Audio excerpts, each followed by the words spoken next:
once again, and thank you for watching my latest video, 1984, the greatest year of pop. And we're now in the month of June, and I can tell you this is a very big month in pop music. But as ever, if you like the sort of music that I make, or the sort of videos I make even, whether it's being about electronics, or retro technology, old computers, stuff like that, or stuff about music, or even the odd song that I post, then please think about subscribing to the channel. It's completely free and it really helps the channel to grow. And if you hit the little bell icon, then you'll be notified of the next video that I release.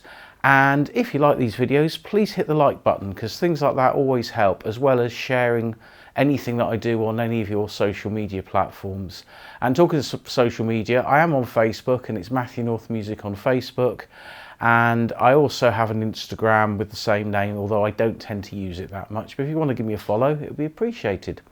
Anyway, June 1984, and as you can probably tell by the poster behind me, it was the month that Frankie went nuts. And by nuts, I mean Two Tribes was released. It was a massive, massive hit. And Relax came back up the charts, and it was the start of the summer of Frankie. But we'll get to that in due course. So what we're going to look at first is we're going to look at what came out in the first week of June 1984. And there were a couple of fairly decent chunky singles. We had Only When You Leave by Spandau Ballet, which was the lead single from their Parade album. Scritti Politi's Absolute came out in this week. Again, Scritti Politti, interesting thing in that they released 2 or 3 singles in '84, but the album that they were on didn't come out until much, much later, until the middle of 1985, being the classic Cupid and Psychic '85 album. There was then the last single by The Damned featuring Captain Sensible called Thanks for the Night. It was kind of a one-off single, and then Sensible left. And then The Damned came back in '85 and had the biggest commercial success they'd ever had in their career with Shadow of Love, Greenly Fiendish, and their cover of Eloise. But then we also had singles from the Psychedelic Furs, The Ghost in You, and another single, not strictly a new release in the charts this week, but going into the charts at 81, was a re-release of Time After Time by Cyndi Lauper. Now, when it first got released, it didn't really do anything, but then it re-entered the charts, and throughout the month it went up and up and up the charts, and then obviously hit top 10 fairly soon afterwards. Now, the albums that came out this week, we had Farewell My Summer Love by Michael Jackson. Now, this was an album Motown put together of old Michael Jackson tracks, where they updated the backing to make them sound more modern, more contemporary. And while the single was a hit, and you know is a good song, the album didn't do quite so well. But I think it shifted enough that it made it worthwhile for Motown. And while we're on the subject of music of the time, the Break Machine album came out. This was breakdance, street dance, were their sort of big hits. And this album also came out. Now, Eurythmics, Touch Dance. Now, Eurythmics were actually very, very busy in 1984, because not only did they release this remix album, they also did the soundtrack to the 1984 film starring John Hurt, which came out later in the year, and they were recording their next album, including their biggest hit, There Must Be an Angel Playing With My Heart. But so this remix album came out in this week, and actually it's pretty decent. There's some really good stuff on this. It's not a full-length album. It's like a sort of mini album, about half an hour long. But yeah, I remember hearing this at the time and thinking this is actually more accessible, I found, than some of their other stuff to me at the time. But obviously, as time's gone on, I've learned to appreciate them a lot more. And there was also a compilation album from Eric Clapton that hit the charts called Backtracking.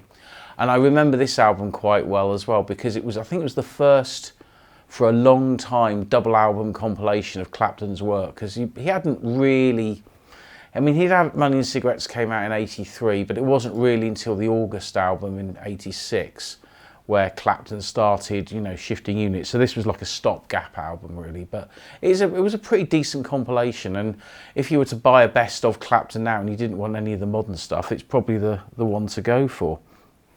Now, the next week, there's some seriously big songs in it, and I'm going to go in reverse order. Eyes Without a Face then by Billy Idol, that entered the charts at number 94, and I've actually got the singles review from Smash Hits done by Neil Tennant. It says, I used to think Mr. Idol was a complete twit until his Rebel Yell LP came out last year, and I fell for its blend of disco, rock and roll and daft horror movie imagery. This song is my favourite on the LP, and it's warmer, more atmospheric and more melodic than any of the Blonde Bombshell's previous singles. Although he does have a great voice, the words are utter drivel. Somehow he sounds efficiently sincere. Single of the fortnight. So that's what a future Pet Shop Boy thought of that song. And while that was at the bottom end of the charts at number 94, number 66 we have What's Love Got to Do With It by Tina Turner. Now this obviously is considered one of her great big songs, and it became a massive hit, but it entered the charts at 66 on this week. Now if you're the more gothically inclined, like some people may accuse me of being, then entering the charts at 46, although it didn't particularly do any better than this, was the EP by the Sisters of Mercy called Body and Soul. Now this is quite an important record in their career, because it's the first record with Wayne Hussey in the band, and it had a much more sort of polished sound, I suppose, compared to the earlier stuff, because they obviously had a new drum machine, they had the Linn drum, and it was the start of the sort of more bigger sound that the band had, compared to, say, the Reptile House EP that came out previously. But it's a great EP, and it did get re-released for Record Store Day this year, along with Walk Away on the other side. They did it as like an album, and yeah, it's a pretty decent record. Well, it is a decent record, it's an absolute goth classic. Anyway, after that, in number 39, we get Talking Loud and Clear by Orchestral Manoeuvres in the Dark. Again, another great record. And then we have two more monster songs. Entering at number 18 is I Won't Let the Sun Go Down on Me by Nick Kershaw. Obviously, you know, anthemic song and his first real big hit. And then we get to this, Two Tribes by Frankie Goes to Hollywood. Now, this song came out on multiple formats, and I'm going to show you some of them. I don't have all of them, but I'm going to kind of show you the ones that I had at the time. Now, there's the 7-inch single and the 7-inch picture disc. Now, the 7-inch picture disc has a different mix to the normal 7-inch single, but that same mix was used on Now That's What I Call Music 3. Now, I don't think it's the same mix that's on the re-release CD that came out a couple of years ago, but it's definitely on the original version. Now, this is probably considered the most classic version of the 12-inch. This is the Annihilation mix. Now, this is the one that has the recordings of Patrick Allen reprising his role doing the Protect and Survive public information films. And, you know, it's got all the lines about, you know, if your grandmother or any other member of the family should die whilst in the shelter, put them outside, but remember to tag them first for identification purposes. And I remember when I first heard this, we were on a school trip at primary school to Stokenham, which was in South Devon near Kingsbridge. And we had like a party on the last night we were there, so it was a Thursday night, and it was played on Radio 1. I can't remember whose show it would have been, possibly Janice Long, possibly Anne Nightingale. I think she was Sundays, but I don't know if she did a midweek one as well. Not sure, but anyway, that got played, and that's when I first heard it. Now, shortly after came the second 12-inch. I don't think these were released on the same day, but correct me if I'm wrong. But then there was this mix. Now, this is called the Carnage mix. Now, this version is the one where you hear Mark O'Toole, Brian Nash and Peter Gill, where they would take, it was like an interview with three of them, but they took the samples of them saying, "My name's Nash, my name's Mark, mine is the last voice you will ever hear," and all that stuff. That's this version. And on the flip side of this is the same as the flip side of this. So you get War, you get another version of Two Tribes, and you get this One February Friday, which is like this little interview thing with the three lads. Then they did something, or rather Trevor Horn, I guess, did something a bit more radical, where they swapped the record around. So War became the A-side of the 12-inch. although because it's part of Two Tribes, it's still got a chart position as Two Tribes. So it was this. So this was the remix of War called the Hidden Mix, and I first heard this on the Top 40 radio show presented by Simon Bates, which would have been probably about 4 or 5 weeks after this got to #1. And he said, we're not going to play Two Tribes tonight, we're going to play the remix of War. So I think this must have come out about a month after the first version. I certainly don't remember seeing this in the record shops until a few weeks later. And it's an 8.5-minute mix of War, and it's absolutely brilliant. And on the flip side of this, you get the Carnage mix of Two Tribes, so that one. And you also get, there's another track on it, and I think it's another snippet of 1 February Friday, if I'm not mistaken. Yeah. So you get the 1 February Friday snippet that was on all of them, and you get the Carnage mix. And this also came out as a picture disc. So again, keeping the record in the charts. You know, they put out a picture disc as well. Now, there's one other mix of Two Tribes that came out, and it didn't have a picture cover. It had like one of those plain ZTT sleeves, and I can never pronounce the name of it. I think it's called the Hibisku mix, but it's also on this album, which is a Japanese compilation that came out in '85 called Bang. And I did have that 12-inch, but because it was one that I never had originally, and I bought it probably off eBay about 10 years ago. It's one of the things that's now gone in my cutting down my vinyl, which I did a video about a little while ago. Well, I hope we're doing something that everybody would love to see. So much strife in the world and so many wars. I'm sure some people have thought sometime, wouldn't it be nice if the big bosses got down and fought it out between them? That is what we're showing today. The idea is original, to say the least. The studio had been transformed into a large cockpit, and there was a rather portly gentleman looking strangely like President Shenenko. And could that be Ronald Reagan having fun with the rest of the cast? And there was massive press publicity about it at the time. The Tube did a late-night screening of the Destructo mix video, which is like the long version of it. I think it was on like a late Friday night at about 1 in the morning. We spill over into Saturday morning now on 4 with the wrestling match of the century, and one of the most controversial videos ever made. A Tube special presents Frankie Goes to Hollywood in an exclusive preview of the end of the world. Because I guess it was part of the hype, I think, that, you know, this video might get banned. And so they did the same trick they did when they first showed Michael Jackson's Thriller. They showed it really late at night. But all of that helped. There'd been a good month, maybe 6 weeks even, of publicity about this new Frankie single. They were on the cover of Smash Hits the previous month. And so it was obvious it was going to become a #1 even before people had heard it, and it stayed at #1 for 9 weeks. So yeah, that's a, you know, you can't not have noticed Frankie Goes to Hollywood in the summer of 1984. Loads of people were wearing T-shirts like this. This is actually one of the adverts for Two Tribes, and it's the same chart that's on the back of the Annihilation 12-inch. It talks about, you know, how the world would be destroyed if a nuclear bomb went off. But what's quite interesting is what's written at the bottom here, which I don't know if you can see or not. I'll just zoom in a bit. And it says, "Makes Spandau Ballet and Wham seem completely soft."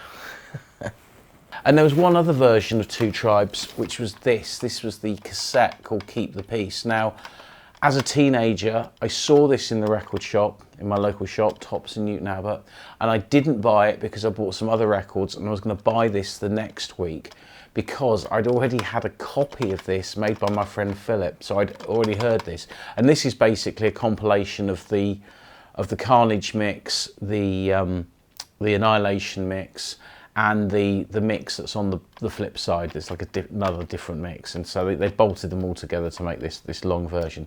Next week I went to the shop, didn't have it, it was sold out, and I had to wait about maybe 2 years before I found a copy, and I found a second-hand copy in Caterpillar in Exeter. But so, you know, back then, if you miss it, you miss it, and that's it. So yeah, that was the big record. Now, if we're looking at albums, well, there was an album that came out in this week, and well, actually, I'll go through the others first. So, at '96, "No Sense of Sin" by the Lotus Eaters was released and entered the charts. That obviously had their big hit from the previous year.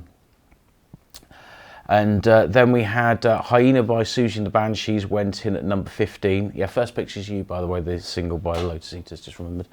Hyena by Susie and the Banshees went in at 15. And then at 14 was Eden by Everything But the Girl, which again, one of those albums did well at the time, but as time's gone on, they're another band that have got multiple generations of fans, and you know, and it's still a very well thought of album. But the big album was this. I mean, everybody knows this record, Born in the USA by Bruce Springsteen. My copy here is a slightly later copy because it's got the hype sticker saying what singles are on it, and at the time some of those singles hadn't come out. But you know, you look at the track listing, you know, Born in the USA came out as a single. I think it was a double A side with I'm on Fire. Cover Me was a single. Glory Days was a big single. Dancing in the Dark was a massive single, and that was, you know, what made Bruce Springsteen, the sort of 70s rock legend, become an 80s, you know, pop icon, if you like, was that song, because it was the song.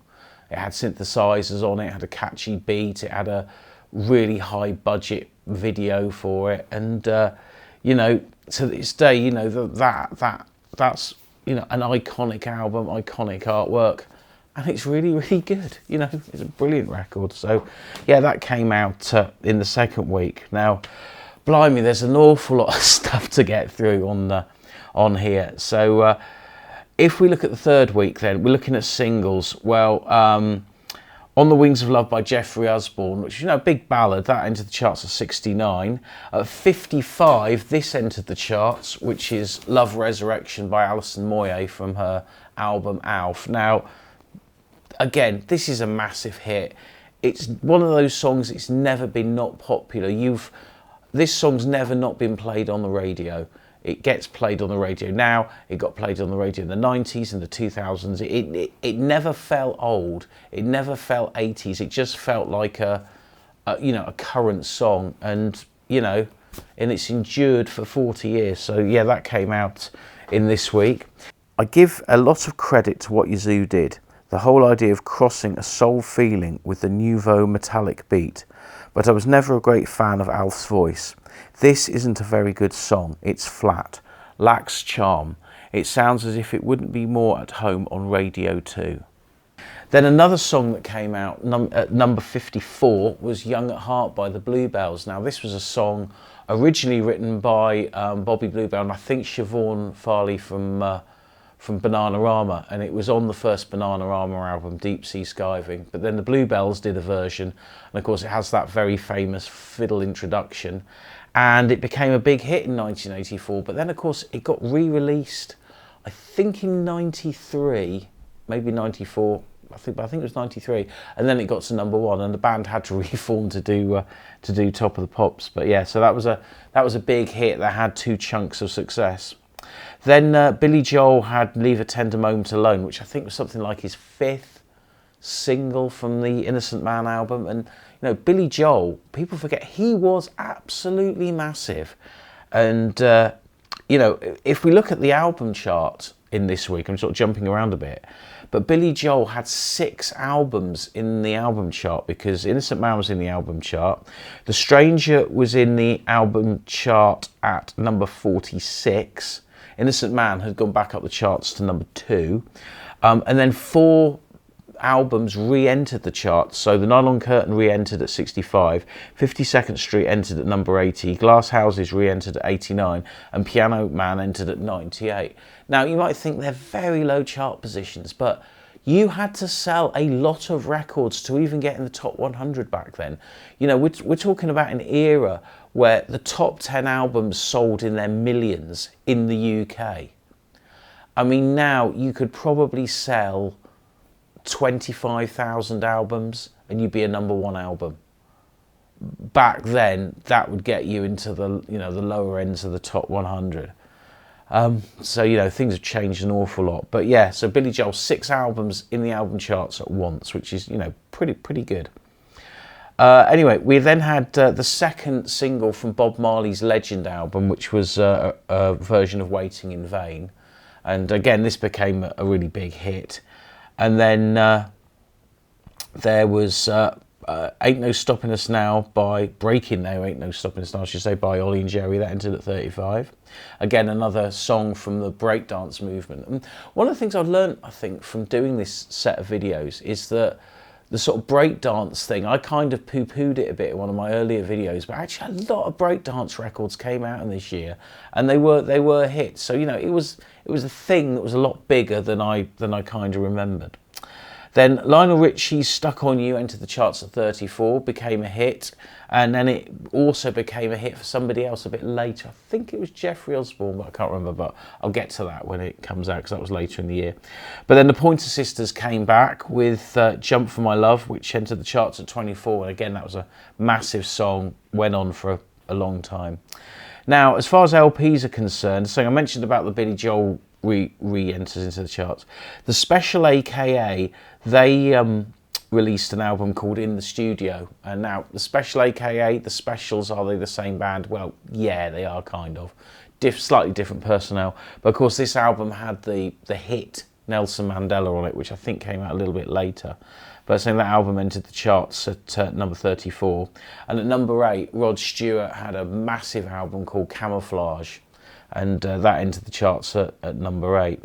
Anyhow, the last week of June 1984, we didn't have that many releases, but I think with the fact so many songs had come out in this month and they were really big, I wouldn't be surprised if some labels held things back for a bit, because when you've got Frankie Goes to Hollywood's Two Tribes coming out, you're not going to release a record that's going to, you want to get to number 1, because you're not going to beat Frankie. Not at that time. But anyway, at number 63, To France by Mike Oldfield, which had Maggie Riley on vocals, that came out. And I think that was from the Discovery album, which gets released a little bit later. Now, this is another really, really important single. And it's When Doves Cry by Prince. Now, Prince had a bit of chart success with 1999 Little Red Corvette when they came out first time round. I can't remember, but I think they may have gone top 20, not sure. But this was absolutely massive. And to a lot of us kids, we thought Prince was a brand new artist and this was his first song, because I'd certainly not heard of him at the time. And I was quite surprised when I bought the Purple Rain album when that came out, and it had a little insert, and I think I've actually got it. I've got a spare copy of the insert in here. Have I got it? Yeah, I have. So this was the insert that was with the Purple Rain album, and I was really surprised that he'd actually already made a load of records before When Doves Cry came out on Purple Rain. But yeah, this was a massive hit. You know, it's probably one of the most famous songs to ever be released that didn't have any bass guitar on it. Now I've got the singles reviews here from another copy of Smash Hits, or the printout of it, and John Taylor from Duran Duran has done the reviews. Then on the subject of When Doves Cry by Prince, he says, "Everybody's getting heavy these days, judging by the cover picture and all the flowers on the back. He's convinced he's the new Jimi Hendrix. I never liked Prince records the first time I hear them. It usually takes a drunken night in a sweaty club to get me into them. I know it's the first step in do-it-yourself hip to like him, but this doesn't do anything previous efforts haven't done before. Still, the first 10 seconds are blistering."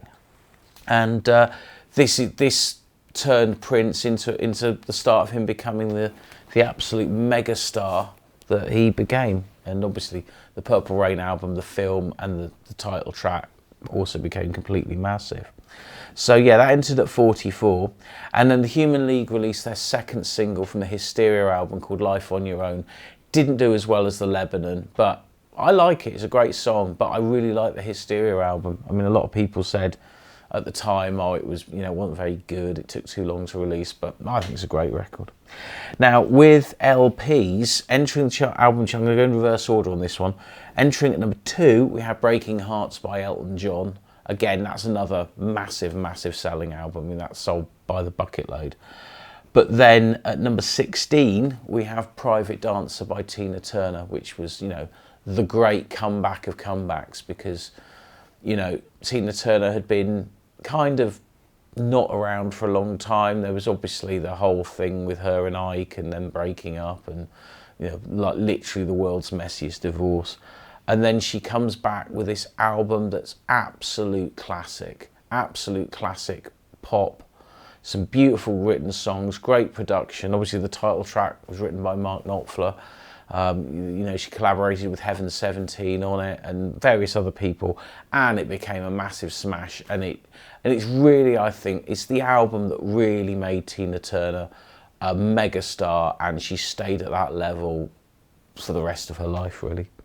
So yeah, a lot of big records. Now, before I go on about the what's in the press, I'm just going to mention a couple of things about what was on TV. And as I said, there was loads of stuff about Frankie Goes to Hollywood, and they were on every programme all the time, including things like the show called Hearsay on Channel 4, where they talk about two tribes. And here's a little clip. Before turning his attention to producing such acts as Dollar, Malcolm McLaren, Yes, and the phenomenally successful Frankie Goes to Hollywood.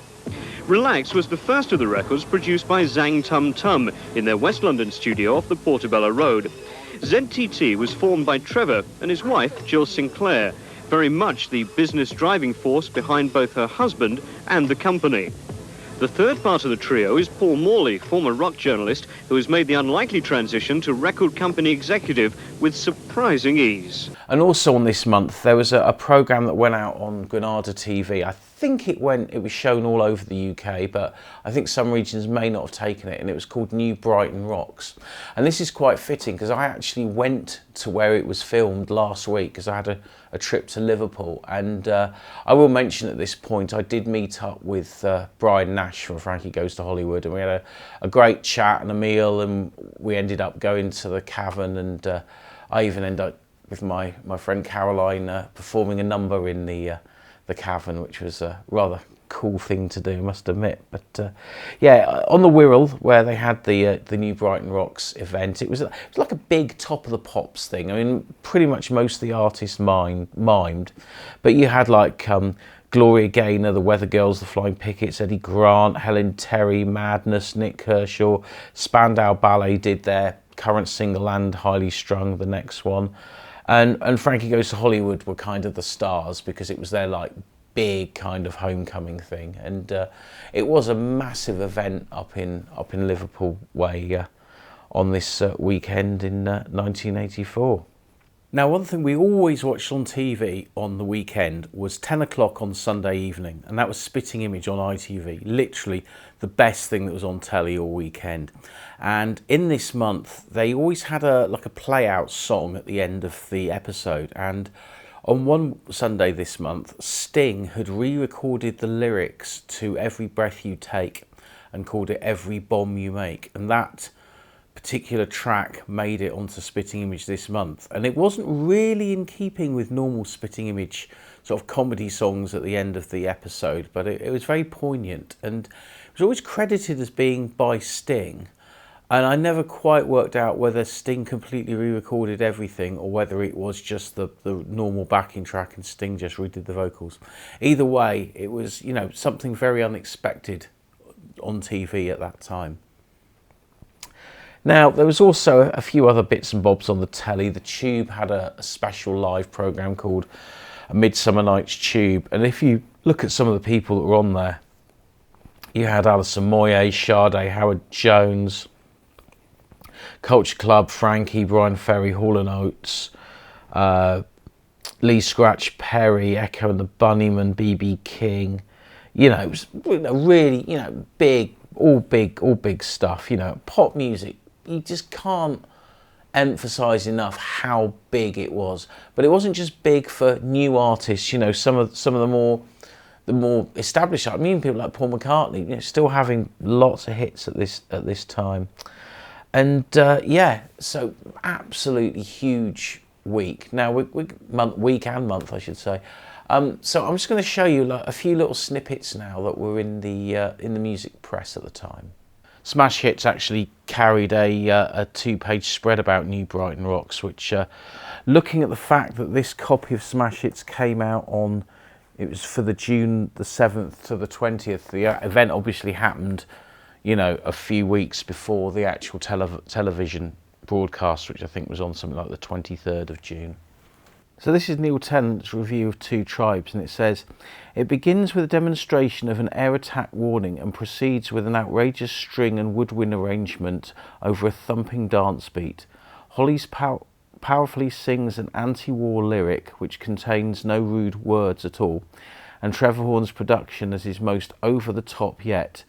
This is high-energy music and just about worth the long wait.